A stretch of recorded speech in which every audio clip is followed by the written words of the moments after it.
আসসালামু আলাইকুম। আপারটেক ইঞ্জিনিয়ারিং এ আপনাদের সবাইকে স্বাগতম। আপনারা দেখছেন এলজি ভিআরএফ এসির আউটডোর ইউনিটের ডিসপ্লে।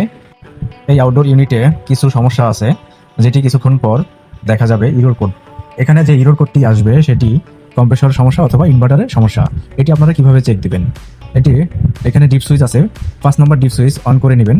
অন করে ফাংশনালি আপনারা একটা কম্প্রেসর চালু করে দেখবেন যে কম্প্রেসরের সমস্যা না ইনভার্টার সার্কিটের সমস্যা। তো আপনারা ফাংশনালি যদি সমস্যাগুলো খুঁজে না পান তাহলে আমাদের সাথে যোগাযোগ করুন, আমরা এর সঠিক সলিউশন দিয়ে থাকি।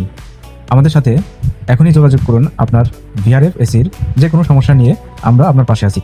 আস্থা এবং ভরসা আপারটেকের সাথেই থাকুন সঠিক সেবা পাওয়ার জন্য।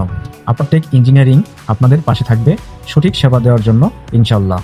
আপনার ভিআরএফ এসির সঠিকভাবে রোগ নির্ণয় করা এবং এর সমাধান করাই আপারটেক ইঞ্জিনিয়ারিংয়ের একমাত্র লক্ষ্য।